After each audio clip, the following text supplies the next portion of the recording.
귀한 찬양 감사합니다. 사람들은 누구나 이름을 가지고 있습니다. 아기가 태어날 때 대부분 부모님이나 할아버지, 할머니가 이제 이름을 지어주는 경우가 많이 있습니다. 어떤 경우에는 장명소에 가서 짓기도 하고, 또 종교 생활을 하는 이들은 자신들이 믿는 종교 지도자들에게 그 이름을 짓기 위해서 부탁을 하기도 합니다. 태어난 인생을 살면서 세상에서 잘 되고 또 이렇게 살기를 원한다라는 뜻으로 좋은 이름을 지으려고 많이들 애를 씁니다. 과거에는 이름을 대충 아무렇게나 지은 경우도 있었겠지만, 오늘날 우리가 살아가는 이 현대 문명 사회에서는 자신의 아이든 손주든 그냥 아무 생각 없이 이름을 짓는 경우는 아마도 거의 없을 것입니다. 많이 생각하고 고민하고 아이가 앞으로 이 땅에서 어떻게 살아가면 좋을지 고민하면서 이름을 짓습니다. 특히 오늘날 많은 기독교인들은 이 성경적인 이름이나 아니면 믿음과 신앙의 고백, 바램들을 담아서 이름을 짓습니다. 저 또한 이 첫째가 태어났을 때에 아내와 함께 고민해서 이 하진이라는 이름을 지었습니다. 이 하진이라는 이름 안에는 이 한자로 보배 진자를 사용하여서 하나님의 보배, 하나님의 선물이라는 의미를 부여하고 이름을 지었습니다. 하진이라는 이 이름에 담긴 우리 부부의 고백은, 이 아이는 하나님께서 우리에게 주신 귀한 보배이다, 선물이다, 이러한 의미가 들어 있습니다. 그래서 하진이의 이름을 부를 때 이 아이는 하나님께서 우리에게 보배로운 선물로 주셔서라는 이 생각을 하게 됩니다. 매번 이름을 부를 때마다는 그 의미를 떠올리는 것은 아니지만, 가끔씩 아이의 이름을 생각할 때에 하나님과의 나의 관계, 또 아이와 하나님 사이의 그 관계를 다시 마음에 새기게 되는 것이죠. 오늘 본문에 등장하는 다니엘과 그의 세 친구도 바로 이런 이름들을 가지고 있었습니다. 이들도 부모님의 신앙을 따라서 믿음의 고백으로 지어진 이름을 가지고 있었습니다. 다니엘이라는 그 이름의 뜻은 하나님이 나를 심판하시는 분이시다라는 뜻을 가지고 있습니다. 그리고 하나냐라는 이름은 여호와께서는 은혜로우시다라는 뜻입니다. 미사엘은 누가 하나님과 같으랴, 이런 뜻입니다. 그리고 아사랴는 여호와께서 도우셨다, 이 이름들을 가지고 있습니다. 얼마나 거룩하고 멋진 이름입니까? 이들의 이름들은 그들이 하나님께 속한 사람임을 명백하게 드러내고 있는 이름인 것이죠. 다니엘과 세 친구들의 부모들은 자신의 아이들이 하나님에 대한 믿음을 가지기 바라면서 그 이름들을 지어 주었을 것입니다. 아마 저와 여러분들처럼 그렇게 했다는 것이죠. 그리고 다니엘과 이 세 친구들도 자신들의 이름이 불려질 때에 하나님께 속해 있다라는 것, 내가 하나님께 속해 있다라는 그 자신의 정체성을 형성해 나아갔을 것입니다. 그런데 그렇게 믿음으로 살아가던 이들에게 큰 환난과 유혹이 닥쳐옵니다. 다니엘서 1장 1절을 보면, 유다 왕 여호야김이 다스린 지 3년이 되던 해에 이 바벨론 왕이었던 너부갓네살이 예루살렘을 침략하게 됩니다. 그는 여호야김 왕을, 남유다 왕이었던 이 여호야김 왕을 사로잡아가고 끌고 갔을 뿐 아니라 이 하나님의 성전에 있던 이 그릇들을 탈취하여서 이 바벨론 신전의 보물창고에 두게 됩니다. 이것이 갖는 의미는 단순히 전쟁에서 패배한 그 이상이었습니다. 고대 시대의 전쟁은 곧 신들의 전쟁이었기 때문에 어떤 민족이 전쟁에서 패한다라는 것은 그 민족이 섬기는 그 신이 적국의 신에게 졌다라는 것을 의미했습니다. 그러므로 너부갓네살 왕이 예루살렘 성전에 있던 이 그릇을 가져가서 자기들이 섬기고 따르던 그 신전의 우상 앞에 놔주었다라는 것은, 이러한 행위는 곧 이스라엘의 하나님이 바벨론의 신이었던 이 마르둑에게 패했다라는 것을, 이 메시지를 그 이방 국가들 열방 가운데 전 세계에 선포하는 행동이었던 것이죠. 너부갓네살은 이 남유다의 왕이었던 여호야김과 성전의 그릇을 가져감으로써 인간의 전쟁도 또 신의 전쟁도 자기들이 승리했다라는 것을 드러내는 행동을 했다라는 것입니다. 그런데 여러분, 왜 너부갓네살 왕은 예루살렘 성전에 있던 그릇을 가져갔을까요? 다른 이방에 있던 이 모든 나라들도 자기들이 섬기는 그 신전이 있었습니다. 그런데 그 신전 안에는 자기들이 신이라고 여기는 형상들을 놓아두었던 것이죠. 그래서 전쟁을 하고 전쟁에서 승리를 하게 되면 제일 먼저 그 적국들이 섬기던 그 신의 형상들을 하고 있는 우상의 모양, 그 물체를 가지고 빼앗아가서 자기 신전에 놓으면서 우리 신이 승리했다라고 승리를 선포했었습니다. 그런데 느부갓네살 왕이 남유다를 침략하여서 예루살렘 성전에 들어가니까 자신이 여태까지 해오던 대로 이 형상을 가져가려고 했더니 신이라고 하는 형상이 없었던 것입니다. 하나님은 어떤 형상에도 제한되지 않으시는 분이시기 때문입니다. 이스라엘의 성전에는 다른 종교들처럼 신상을 모셔놓고 있지 않았던 것이죠. 하나님께서 출애굽기 20장을 보면 너를 위하여 새긴 우상을 만들지 말라라고 명령하셨기 때문에, 그래서 이스라엘 백성들은, 남유다 백성들은 성전에 있던 것, 성전에다가 아무것도 만들지 않았습니다. 성전에 있던 것은 그저 하나님의 임재를 상징했던 언약궤와 제사용 기구들, 그리고 그릇과 같은 이 예배의 도구들밖에 없었던 것이죠. 느부갓네살 왕은 눈에 보이는 신상이 없었기 때문에 그 대신 이 금과 은으로 된 이 성전의 그릇들을 탈취해서 마치 그것이 예루살렘에 있는 이스라엘 백성들이 섬기던 신인 것처럼 가지고 가서 자신의 신이었던 이 마르두게 신전에 그것을 바쳤다라는 것입니다. 남유다 백성들은 오랫동안 예루살렘 성전을 바라보면서 하나님이 자신들과 함께 하신다는 이 확신들을 가지고 살았습니다. 출애굽 이후에 거의 천년이라는 시간 동안 하나님께서 자신의 민족들을 지키시고 인도하시고 보호하셨다라는 것을 듣고 보고 알았기 때문에 그들은 하나님이 다른 신들에게 패할 것이라는 이 상상조차 하지 않았던 것이죠. 성전이 곧 하나님의 임재의 보정이라 여겼기 때문에 우리에게는 하나님의 임재의 장소인 성전이 있고 하나님의 임재하시기 때문에 어떤 나라가 쳐들어와도 우리는 결코 지지 않는다, 이런 생각들이 그들에게 있었다라는 것입니다. 잘못된 확신 가운데 있었던 것이죠. 그러나 결국 바벨론에 의해 그들의 왕은 사로잡히고 성전에 있던 그릇마저도 이방 신전에 뺏기고 말게 되었습니다. 이것은 단순한 이 남유다의 그 국력의 몰락이 아니라 그들이 믿고 의지했던 신앙의 기초가 흔들리는 아주 충격적인 그러한 사건이었습니다. 여호와 하나님께서 마르두게에게 지신 것인가? 이런 절망적인 생각들을 할 수밖에 없는 상황에 놓이게 된 것이죠. 남유다 백성들에게는 이 사건이 자신들의 삶의 터전을 잃는 것 이상의 신앙적인 이 낙심과 혼란을 불러일으키는 사건이었습니다. 그런데 오늘 본문 1장 2절 말씀을 보면 주께서 유다 왕 여호야김과 하나님의 전 그릇 얼마를 그의 손에 넘기시매라고 말씀합니다. 느부갓네살 왕이 바벨론이 힘이 강하여서가 아니라 남유다가 하나님 앞에서 악을 행하여 하나님께서 친히 자기 백성들을 바벨론 느부갓네살 왕에게 넘기신 것이라고 성경은 증언하고 있습니다. 그뿐만 아니라 남유다가 전쟁에 패한 결과로 다니엘과 세 친구들이 포로로 잡혀가게 됩니다. 나라가 망하고 왕족과 귀족 출신인 이들이 바벨론으로 인질로 잡혀가게 된 것이죠. 남유다가 바벨론에 의해 무너지면서 바벨론이 한 번에 이 포로를 다 잡아간 것이 아니라 세 번에 걸쳐서 유다 백성들을 포로로 잡아갑니다. 1차는 BC 605년경에 포로들을 잡아갑니다. 이때 이 다니엘과 세 친구들이 잡혀갔습니다. 그리고 2차는 이 7년 후에 약 BC 598년도에 이 예루살렘이 완전히 함락되기 12년 전에 이 여호야긴 왕과 왕의 어머니와 왕의 아내들, 내시들, 이 나라의 권세 있는 자들이 또 다 군사들까지 잡혀가게 됩니다. 그리고 마지막 586년 BC 586년도에 3차로 예루살렘이 완전히 멸망하게 되고 완전히 함락되게 됩니다. 그때 남아있던 사람들이 또다시 포로로 잡혀갑니다. 세 번에 걸쳐서 간 것이죠. 근데 이 BC 605년에 바벨론으로 1차로 포로로 잡혀갈 때 이때 바로 다니엘과 이 친구들이 세 친구가 이렇게 선발되어서 끌려갔던 겁니다.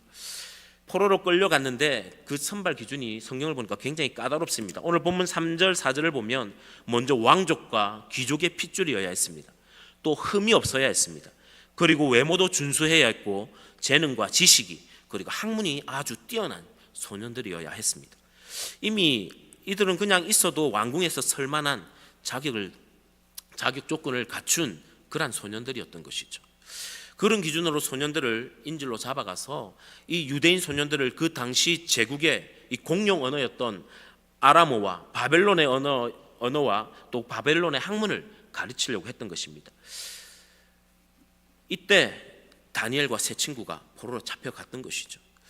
그런데 다니엘과 세 친구는 바벨론으로 잡혀가서 이제 왕의 신하가 되는 과정을 겪어야 했는데 그들은 바벨론에서 아주 특별한 교육을 받습니다. 그런데 그들은 교육을 받기 시작하면서 자신들의 의지와는 상관없이 하나님과 전혀 상관이 없는 새로운 이름을 가지게 됩니다. 다니엘은 벨드사살이라는 이름으로, 하나냐는 사드락이라는 이름으로, 미사엘은 메삭이라는 이름으로, 또 아사랴는 아벳느고라는 이름으로 이름을 바꿔 부르게 됩니다. 이 의미는 아주 큰 의미입니다.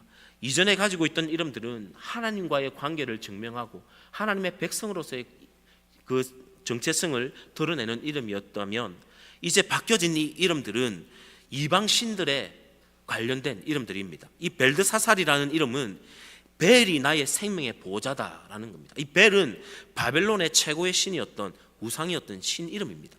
그러니까 다니엘의 이름이 하나님이 나의 심판자시다라는 이름에서 이제는 벨이 나의 생명을 보호하시는 분이다라는 이름으로 바뀌었다라는 겁니다.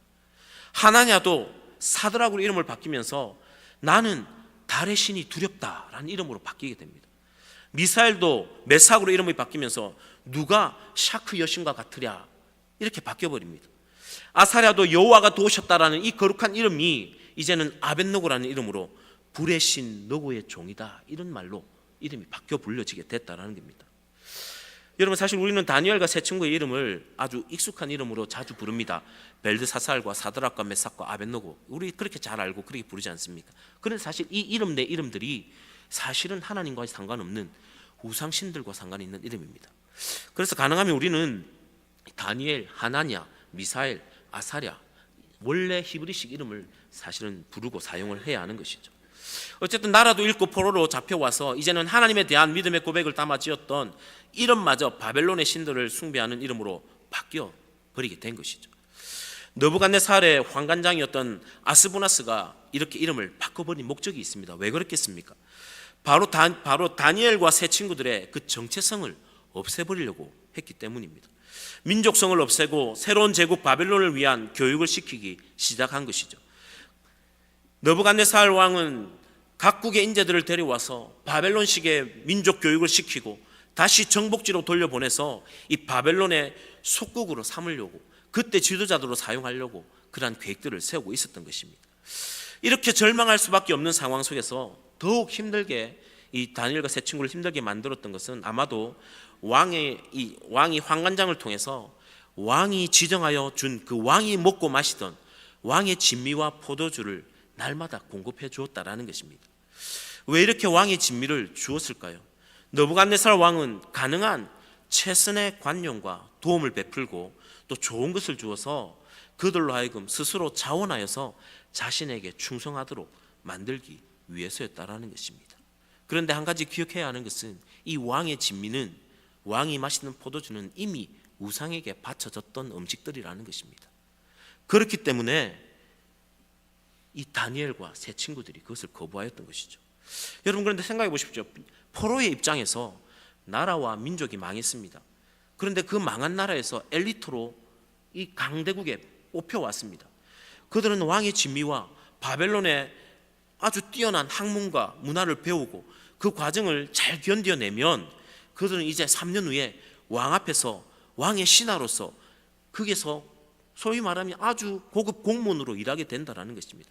어떻게 보면 출세의 길이 열려있게 된 것이죠. 출세의 길에 서게 된 것입니다. 아마 이런 상황은 그들에게 정말 큰 유혹이었을 것입니다. 나라와 민족이 망해서 삶의 터전을 잃어버린 이들에게 안정된 생활과 교육, 그리고 약속되어 있는 미래라는 것은 뿌리치기 어려운 유혹 아닙니까? 오늘 본문에 등장하는 다니엘과 세 친구는 하나님에 대한 신앙을 지키기 쉽지 않은 절망과 유혹의 상황 앞에 서게 된 것입니다. 사랑하는 성도 여러분, 다니엘과 세 친구가 이 바벨론 제국이 부강해지면서 느부갓네살 왕은 기세가 점점 기세등등해지고 이스라엘 백성들은 하나님의 심판을 이해하지 못한 채 지금까지 자기 민족을 지키고 보호하시던 그 여호와 하나님이 아무 능력도 힘도 없던 이방신 마르도게가 패한 것 같은 그 상황을 바라보면서 지금까지 자기들이 지켜왔던 그 믿음을 흔드는 그 절망과 유혹을 마주했던 순간을 한번 생각해 보십시오. 얼마나 절망스러웠겠습니까? 그런데 오늘날 우리 성도들도 신앙을 지키며 살아가는 삶의 현장에서 이와 같은 절망과 유혹이 넘쳐나는 현실 속에서 살아가고 있다는 것입니다. 우리는 하나님을 믿고 섬기며 살아가려고 발버둥 치지만 때로는 세상이 더 강해 보이고 하나님이 침묵하시는 것처럼 느껴질 때가 있지 않습니까? 내가 가진 문제들은, 내가 가진 어려움들은 전혀 해결되지 않는 상황들인데 하나님을 알지 못하는 자들이 부유해지고 하나님을 알지 못하는 사람들이 더 빨리 성공하는 것 같고 교회를 다니고 예수를 믿는다고 말하면서도 세상에서 타협하고 사람들을 속이고 거짓말하는 사람들이 더 잘 되는 것 같고 하나님을 믿고 섬기며 나름 신앙생활을 한다고 하는데 세상에 부당하고 정의롭지 못한 일들 때문에 피해는 혼자 다 당하는 것 같은 그런 절망감을 느끼며 살아가고 있는 것이 오늘날 우리의 현실이지 않습니까? 여러분, 힘들고 극복하기 어려운 절망 가운데 있을 때에 가장 먼저 손을 내밀며 찾아오는 것이 바로 타협이라는 유혹입니다. 세상에서 일을 할 때에도 잘못되고 부당하고 하면 안 되는 줄 알면서도 남들은 다 이렇게 하니까 이 정도는 누구나 다 이해해 줄 거야 라고 생각하면서 그냥 그것을 눈 한번 질끈 감고 넘어가면 되지, 이런 유혹들이 계속해서 수없이 찾아오고 있지 않습니까? 이 정도의 속임수와 거짓말은 괜찮을 거야, 이 정도면 아무도 모를 거야 라고 하면서 우리도 세상과 타협하고 스스로 위안을 삼으면서 세상의 유혹에 넘어갈 때가 있지 않습니까? 뿐만 아니라 우리는 하나님을 예배하고 섬기는 일에 있어서도 타협할 때가 많습니다. 유혹을 받을 때가 많죠. 이렇게까지 교회를 다니며 신앙생활을 해야 하나?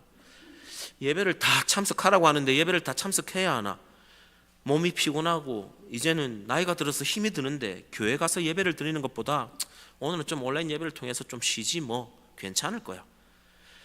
애들을 위한 일인데, 부모님을 위한 일인데 하나님도 이해해 주실 거야 라는 생각이 우리 속에 들어와서 현실과 타협하자고 우리에게 유혹의 손을 내밀지 않습니까? 특히 이 미국 땅에서 이민자로 살아가는 우리는 사실 더 많은 현실적인 어려움 속에 놓여 있습니다.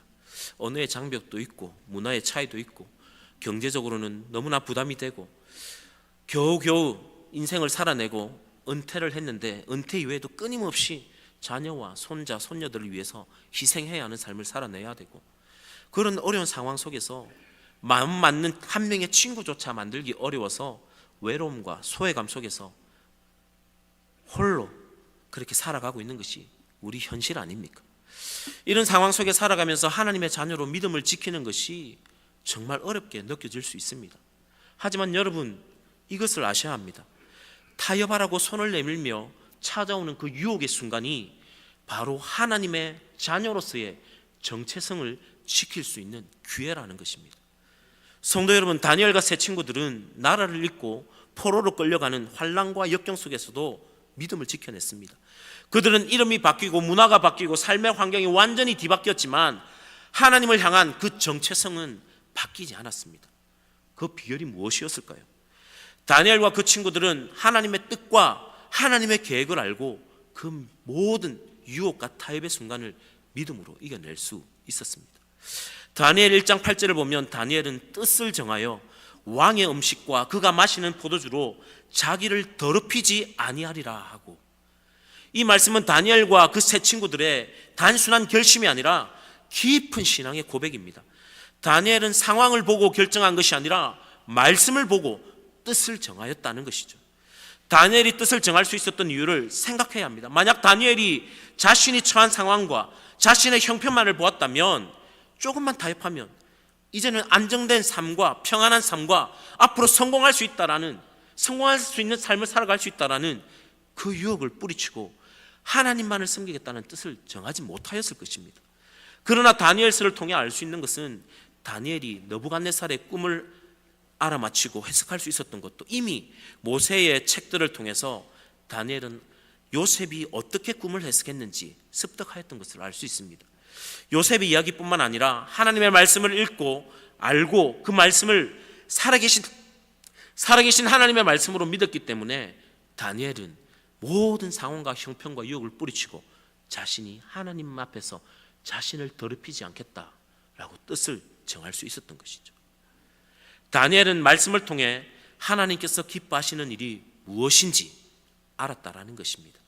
다니엘과 세 친구들은 하나님과 상관없는 이름을 가지게 되고 하나님의 율법을 따르지 않는 문화 속에서 살게 되었지만 자신들을 하나님의 율법 아래에 두고 살겠다고 뜻을 정하였던 것입니다. 원래는 그들의 이름이 하나님의 자녀로서 합당한 이름들이었지만 환관장이 다니엘과 세 친구들의 이름을 다 바꿔버렸지 않습니까? 어쩔 수 없이 다니엘과 세 친구들은 하나님과 상관없는 이름을 가지게 되고 불려지며 생활하게 되었습니다.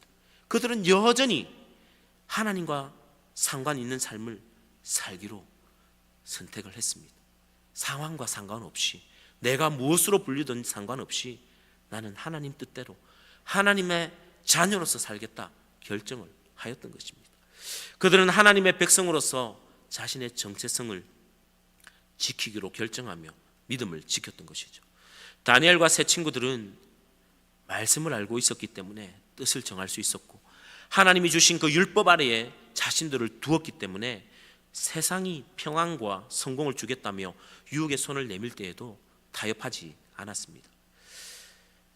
하나님의 백성으로서의 정체성을 잃지 않았던 것이죠.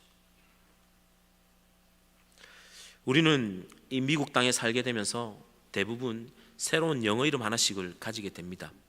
그 이름이 얼마나 대단한지요. 성경 속에 나오는 대부분의 이름들이 주위에 아주 많습니다.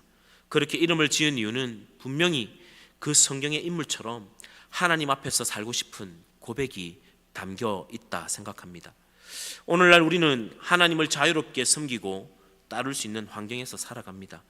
그러나 하나님과는 상관없는 이름을 가지고 율법을 따르지 않는 문화 속에 살았던 이 다니엘과 세 친구들의 삶과 비교를 했을 때에 우리의 삶은 얼마나 하나님을 기쁘게 해드리고 있는지 생각해 보아야 합니다. 사랑하는 성도 여러분, 우리가 사는 이 사회에서는 하나님을 섬기기로 뜻을 정하는 것이 우리의 생명과 삶을 위협하고 있는 것이 아닙니다. 어쩌면 우리가 하나님을 섬기기로 뜻을 정하지 못하는 이유는 하나님의 말씀을 온전히 붙들지 못하고 신뢰하지 못하고 믿지 못하기 때문은 아닐까요? 다니엘은 바벨론으로 잡혀가서 70년이 지난 후에 다시 예루살렘으로 돌아가게 될 것과 하나님이 자신의 민족을 다시 회복시키실 것을 알았습니다. 그래서 그 상황과 형편과 유혹에 타협하지 않고 하나님의 백성으로 남겠다 결정한 것입니다. 한 세대 앞에 활동했던 예레미야의 예언에 다니엘은 분명히 귀를 기울였을 것입니다.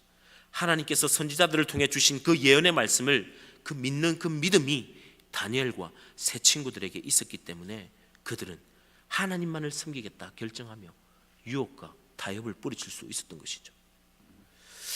여러분, 다니엘과 세 친구가 율법을 따르지 않는 문화 속에 하나님과 전혀 상관없는 이름으로 불려지면서 뜻을 정하여 자신을 더럽히지 않고 하나님을 섬길 수 있었습니다.